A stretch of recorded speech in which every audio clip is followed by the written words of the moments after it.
house guests. Welcome to today's Big Brother 25 updates and spoilers. Hope you're all having a great Wednesday so far. What day is it even? Um, our house guests of the day are Lynn Hurst and Alejandro Paredes. Thank you both so much for the support. We could not do this without you, and we appreciate it so much. So thank you again. And if you guys want to be house guests of the day, check out our Patreon link in the info box below. Woo! So I discovered that I did have actually 2 pairs of contacts left, which is why I'm not wearing my glasses today. My face looks so weird now. I'm so used to the glasses. It's bizarre.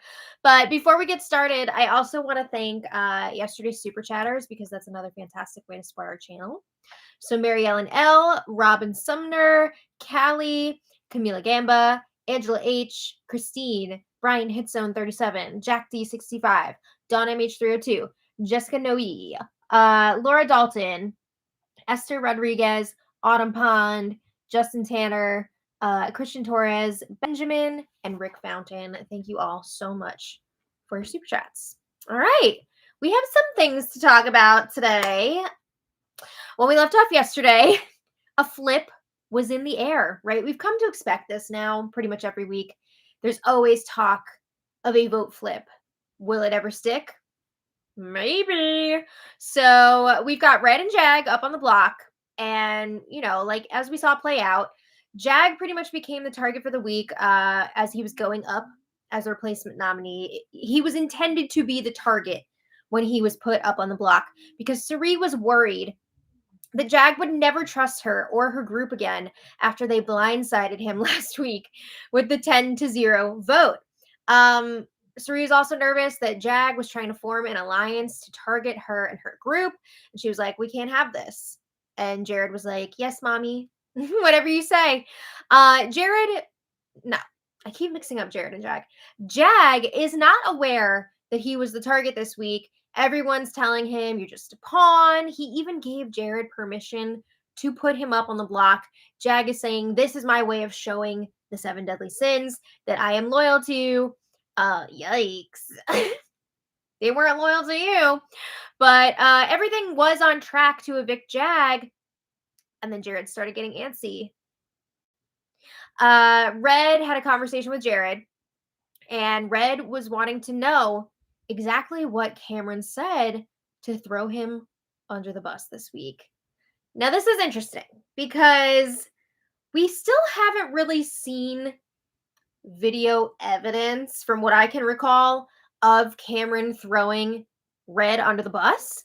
I remember the thing that Jared was talking about earlier in the week supposedly happened like basically right after Jared won HOH and Cameron went up to Red, or not to Red, to Jared. Who are these people? Cameron went up to Jared, and this conversation happened before the live feeds came back. So we did not see it. We've only heard about it, right? And Jared was claiming that Cameron was saying, I'll go up as a pawn next to Red if that's what you want to do. Like, let's do that. Let's make this move. But I don't think that's what Cameron said. I'm pretty sure Cameron was like, I am willing to go up on the block as a pawn if you're ready to make the big move. And he was talking about like how the comic room has to be split up. Now, I believe when he says the comic room needs to be split up, he's talking about like Izzy and Sari, right? But Jared, already going into this week knowing that he wanted to put up Cameron and Red, must have assumed that Cameron was talking about Red going up. Red also sleeps in the comic book room. So I don't think Cameron even really threw Red under the bus like Jared was selling to Red. So yeah, Red sniffing around to try and find out this information is getting Jared really nervous because he is getting the sense that Red wants to rekindle the bromance with Cameron. It seems like he's looking for excuses to get back together with Cameron. Red, during that conversation, was also talking an awful lot about wanting to put Felicia up on the block next week. He was claiming that Cameron would be his number 1 target and it would be a backdoor, but he was talking way more about how he wants Felicia out. He says she's drunk on power. She's spilling information to everyone. And Red thinks that Felicia is trying to flip the vote on him. Now, Red is not the only one who's not happy with Felicia at this point. Felicia's own allies are all getting really annoyed with her too. She's spilling information left and right. She's acting like she's the boss of everything. So she's definitely drunk on power here. She's getting to be a bit much. Even Mr. B is like, can we calm down, please? All of the demands, I think, are really getting to production. Yeah, so I don't think Felicia was really like trying to target Red before, but now she definitely is. Jared brought his concerns to Izzy and Felicia, and they agreed. Whoa, if there's a chance that Red is going to get back with Cameron, we can't have that. We can't risk it, because them getting back together and working together, that's more dangerous than anything Jag has going on. Right? Because their goal next is to get rid of Cameron.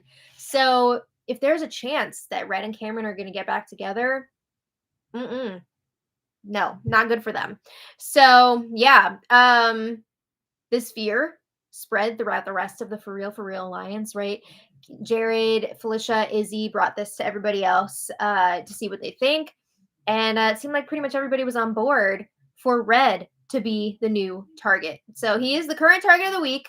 The votes are there to take him out.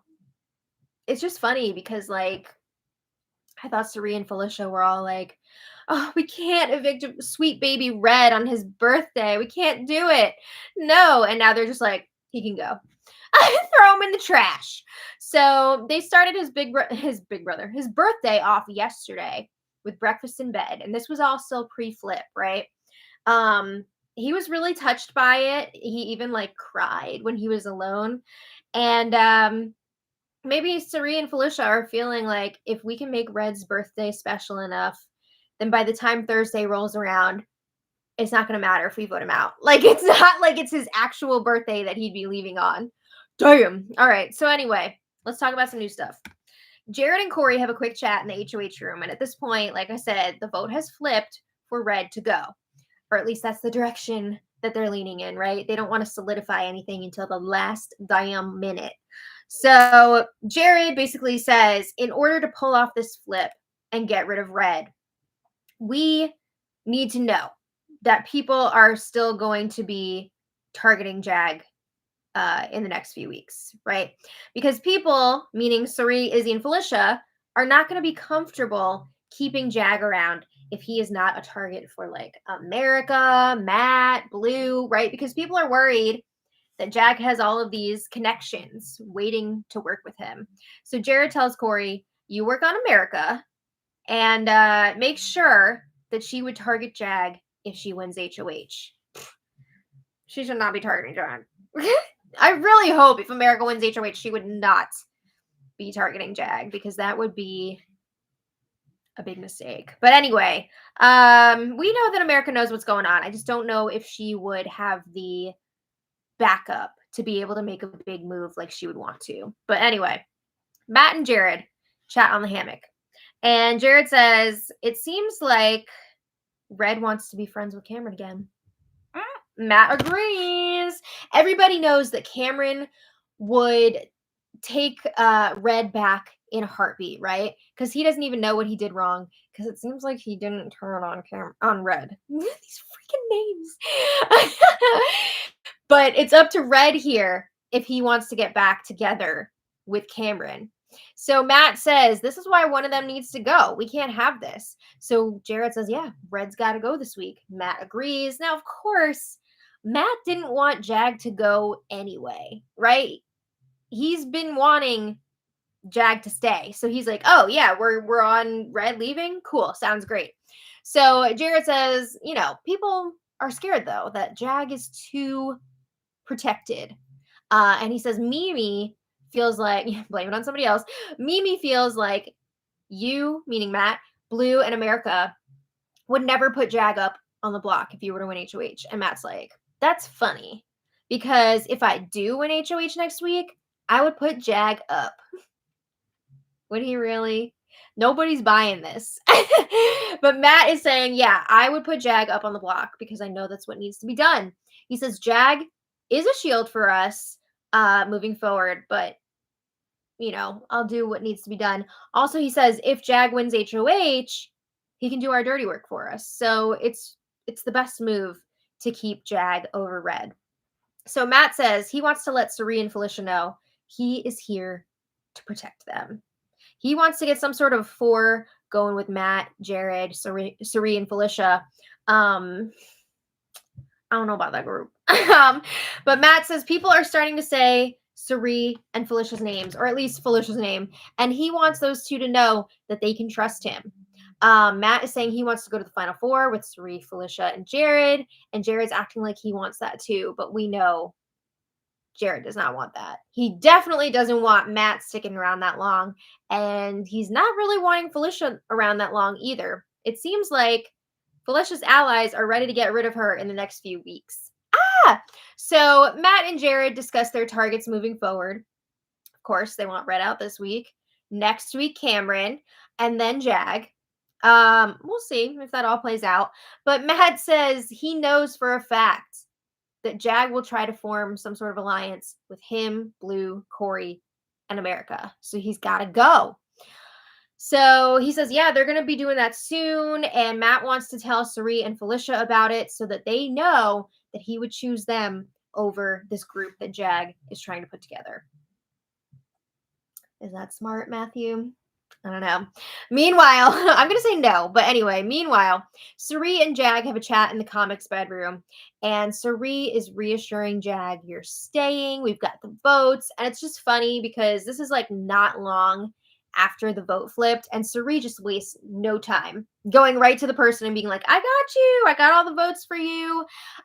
She's like, don't worry, I do have to lie when I'm talking to like Bowie, because Bowie Jane is so close with Red. I can't let her know that we're voting Red out. But she says she is keeping Jag this week. And Cirie tells Jag, you know what? You're doing a really good job so far this week. You're not bugging out. So Jag says, yeah, I'm just chilling. I'm not going to go crazy with all the campaigning like I did last week.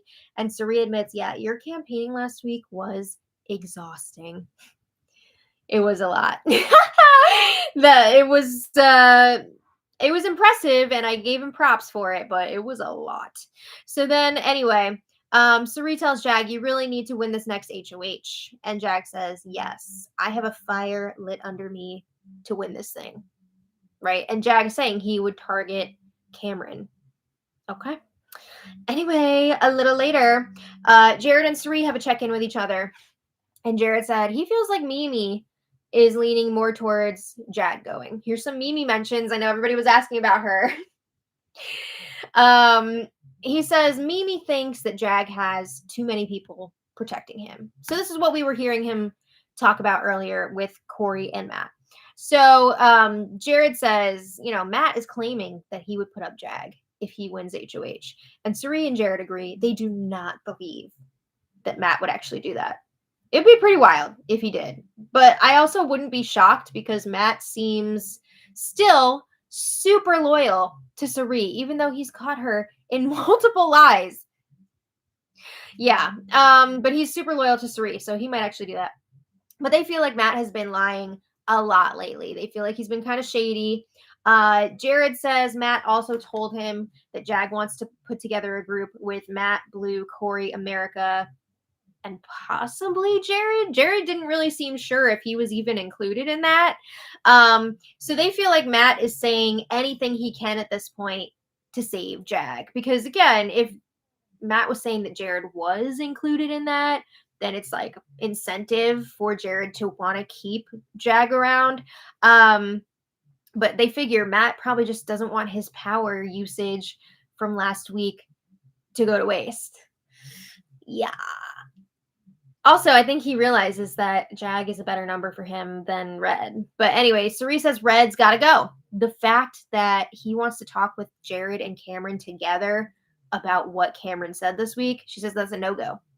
She says right now, Cameron thinks that Jag is the one who messed up his relationship with Red, which I don't know how he came to that conclusion because that doesn't really make sense. But yeah, Cerie says she doesn't want Cameron finding out that Red broke up with Cameron because of Jared, right? Jared was the one telling Red, hey, your boy Cameron is turning on you. He's saying that he would go up on the block against you. And now, like, I don't think that actually happened. But anyway, they don't want Red digging into that anymore. Yeah, so then they talk about their target list. Of course, Red this week, Cameron next week, Jag after that, blah, blah, blah. But then this is where it gets interesting. They say the next three, I don't know if it's necessarily in this order, but these are the next three, this group. Felicia, Matt, and America. Now, this is interesting because it looks like Matt and Felicia are no longer useful to Cerie, right? Cerie feels like Matt has been lying to her.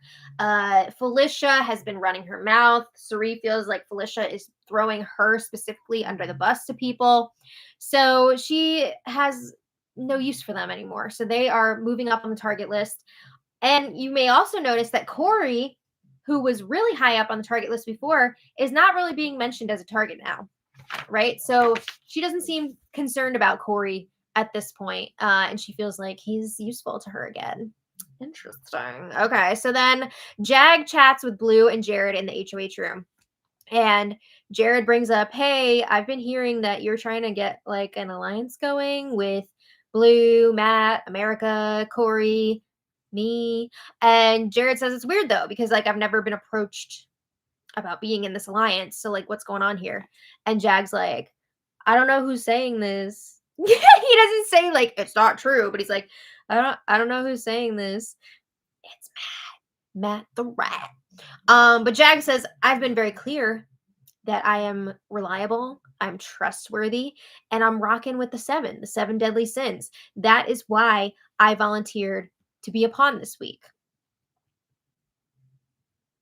I mean, I think he is rocking with the seven deadly sins for now, but he is also having a lot of conversations with Blue about how Cerie is running the game, and they're gonna have to take a shot eventually. But he's still not talking about taking a shot at Cerie and her squad anytime soon, which is like, really? Don't you think you should like address that? But Jared's like, okay, cool, I believe you. You should probably try and get ahead of that rumor then, clean that up a little bit. All right. So then later, everyone gathers together for Red's birthday dinner. They're having steak and lamb, baked potatoes, broccoli, and kale salad. So before the meal, Felicia says a prayer. The feed's cut for a few minutes. They may have sung happy birthday to Red during that time. I don't know. But when the feeds come back, everybody's clapping and cheering for Red. So he thanks everybody. He says, this is awesome. This is beautiful. And he says he is truly blessed to be with such an amazing group of people.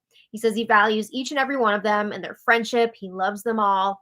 And he says, you guys have taken what is typically a very sketchy day for me, and you've turned it into an awesome day, right? Because he's talked about how he's got like bad luck surrounding his birthday and like bad things usually happen.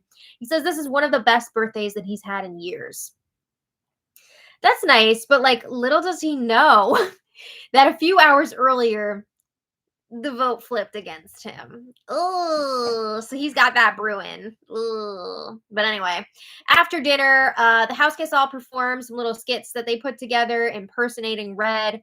Some of them are wearing some of his clothes, like his overalls, some accessories, hats. People were making various types of beards, like with their hair and stuff. And they all seemed to have fun with it. And Red was loving it. He was crying from laughter. And they called it Reducation, right? They're exploring all the facets of the Red brand. And they all seem to have fun with it, which is great. Red, I already said that. But then it was time for cake after that. It was a yellow cake with chocolate frosting. Yay. Okay. So later, Cerie and Jared, back to the game. Cerie and Jared are chatting in the HOH room. And Cerie says, Jared, I need you and Matt to get something going with Cameron. Keep Cameron off my neck, because I bet that Felicia is trying to sick Cameron on me. Oh, again, Cerie's not happy with Felicia. She heard that Felicia told Jag that Felicia was not going after Jag, but everyone else was. And when she heard that, she was like, what? So, like, Felicia is trying to place the blame on everybody else when she was, like, definitely trying to get Jag up on the block. Suri also brings up that she feels like Bowie was trying to tell her earlier without actually saying it, that Felicia has been throwing her under the bus. So again, Suri is not happy with Felicia right now. So Suri says that Matt wants to tell Felicia to stop talking so much, right? Get it together. But Suri says we need to let Felicia keep digging her own grave because she's done with her at this point. And she's not really sure why Matt keeps acting like he wants to work with Felicia. Jared thinks that Matt probably feels he can beat Felicia at the end, so that's why he wants to keep working with her. But they want to tell Matt, be careful with what you say to Felicia because she could turn against us at any moment and just start spilling, right? Yeah. Okay, so then Suri asks Jared, like, so Red is the target now? Is that what we're doing? And Jared confirms. And Suri says, you're all savages. You guys had Red crying with all that birthday stuff, and now you're going to be voting him out. So Suri says Cameron is going to burn the house down when Red goes. So just be ready for it. Suri is again telling Jared, you need to get into something with Matt and Cameron. Make Cameron think that you're working with him, because if you do that, you can keep us safe. Because she's worried that Cameron is going to target her and Izzy if he wins HOH. I mean, I think he would target Izzy, right? He's been trying to get Izzy up on the block all week. So Suri says also that she agrees with Matt that the vote should be 6-4 this week for Red to go. So she says this is the way it would work. Suri and Matt would vote for Jag to go so that they would be on the same side as Cameron and Bowie. They would all be voting the same, the four of them. And this will help save face with Bowie and Cameron just in case one of them wins HOH. Oh my God. Why are you making this so complicated? Also, what are you doing? Like, this would piss off all of your other allies that you did this without telling them. You voted to keep Red. Like, what? Even though Red would still be going, this would piss off a lot of people. So Matt joins them. They're discussing the vote plan. And Matt's like, this is going to be great. You know, we can play both sides. We'll be good with Cameron and Bowie. We'll still be good with the 7 deadly sins. It's awesome. Isn't it? So they're trying to figure out, do we tell Jag? Do we tell Corey in America? Like, who needs to be in on this? And they all seem to be into this plan to make the vote 6-4. So then Matt and Suri go to the Have Not room to discuss this plan further. And Suri tells Matt, don't tell Felicia about the plan, right? She cannot know about this. She talks too much. We do not need to risk this getting out there. Not only are they hoping that this vote breakdown will keep them solid with Cameron and Bowie, they're also hoping that the rest of the 7 deadly sins will think that Corey and America were the ones that voted to keep Red, not Suri and Matt. Now, why would America vote to keep Red over Jag? She's close with Jag, and America and Red hate each other. It's just not believable. So that is definitely an issue. Matt is also like, you know what? I don't think we should tell Jag about the plan because it would definitely make him too nervous. Yeah, but then, like, when he finds out after, you don't think he's gonna be upset? Like, really? So after talking through it for a bit, they realize, yeah, this plan kind of has some issues. Yeah. They're cool with the vote being 8-2, with the 2 being Bowie and Cameron voting for Red to stay. And they'll just explain, oh, Lemmy just did the quietest, cutest little meow. They'll explain to Bowie and Cameron, sorry, we couldn't vote with you. The votes just weren't there to keep Red, and we didn't want to be on the wrong side of it. So basically, the same excuse that Suri has been using all season, right? That's her go-to. So yeah, that was that. I can't believe that they were even considering that vote plan. Nothing else too crazy last night. Felicia pressured the rest of the Scrambleverse room to go to bed at like 11:15 p.m. Because she's been complaining a lot about people staying up too late and then she can't sleep when the light's on, blah, blah, blah. So Mimi, Corey, and America were all in bed early. And at that point, Felicia's complaining to Big Brother, Mr. B, that they wouldn't turn off the light in the bedroom when they were all in their beds. So eventually Big Brother was like, please stop talking. Damn. It was sassy, but also I don't think they'll turn off the lights in the bedroom if people are still talking, even if they're still in their beds. It was a funny moment. But anyway, also, like, who does Felicia think she is telling everyone they got to go to bed early?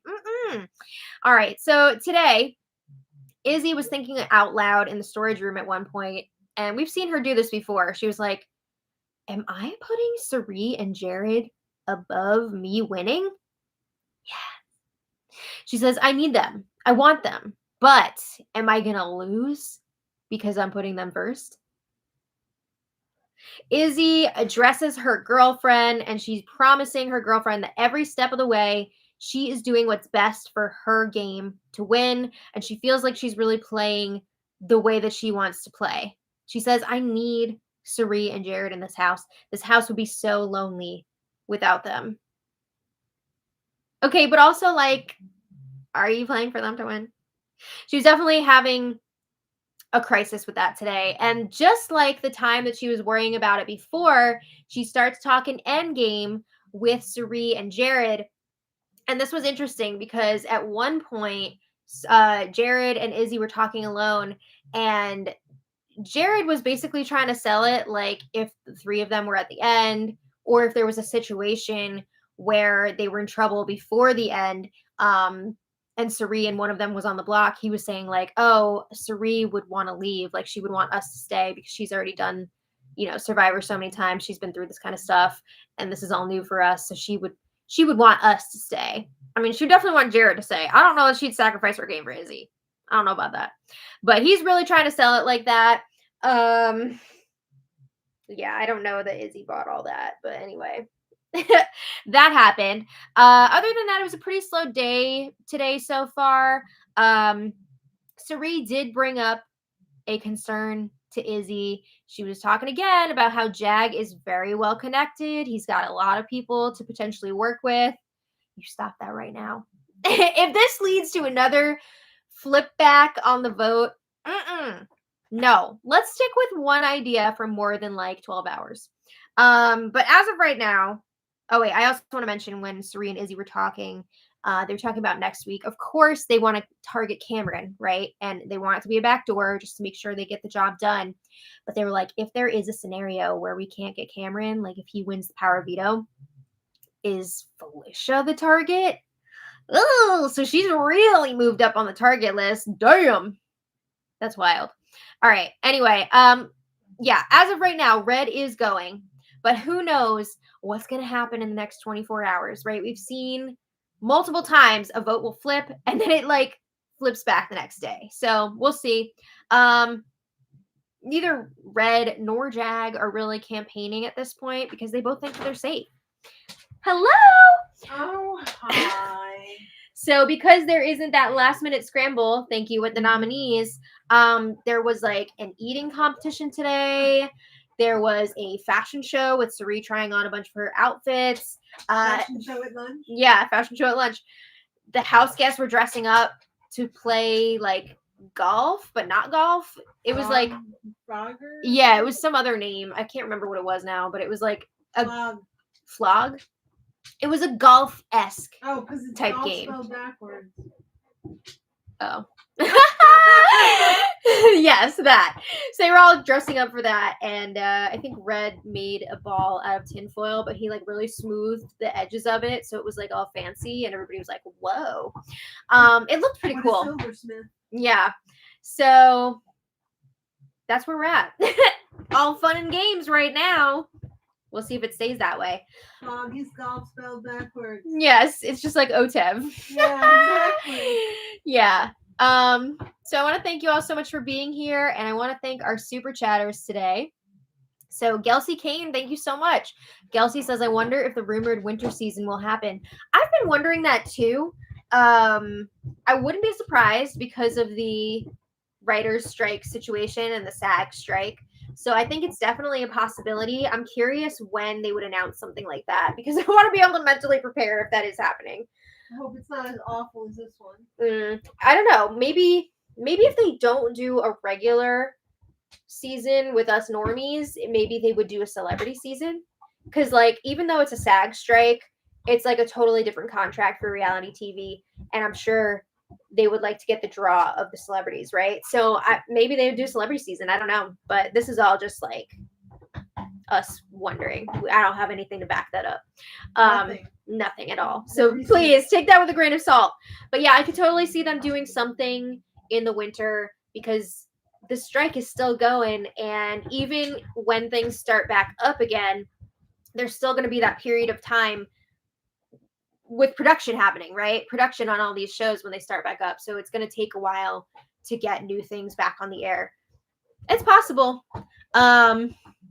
They better not run into BB Can, though, if that's the case. So, can't be doing two different Big Brothers at once. Traval K, thank you so much. Yes, bravo to you too. Thank you so much. Dawn MH302, thank you so much. Love the rainbow. Christine, thank you so much for the super chat. Christine says, how sad is it that Corey and Jag are the only two males in the house that have any respect for women? Matt is such a disappointment, quoting Andrew Tate. Gross. Okay, yes. I saw that clip the other day, and I didn't know, like, the full context of what they were talking about. I saw that he was like, oh, yeah, Andrew Tate said, like, as long as you're with your boys, like, everything's all right. And he made, like, a derogatory statement about women, too. And, like, I don't know if that was also part of the Andrew Tate quote, referring to a woman as like a bitch, and like if you have your boys then the B don't matter, or like something like that. I don't know, it was really gross and I didn't like it, and it just made me look at Matt in a different way. So I wasn't happy about that, but I didn't know the full context of that conversation. But anybody quoting Andrew Tate though, like, that's not good, right? She knows. Yeah, so I'm not as much of a fan of Matt as I was before, unfortunately. Thank you again, Christine. Wendy Will, thank you so much for the super chat. Ha ha ha. Indeed. Vincent Campos, come here. Little lamb, come here. Everybody wants to see you. She's got a bed right here on this chair, so she's chilling. Right, Bowie? Yes, Bowie Stardust.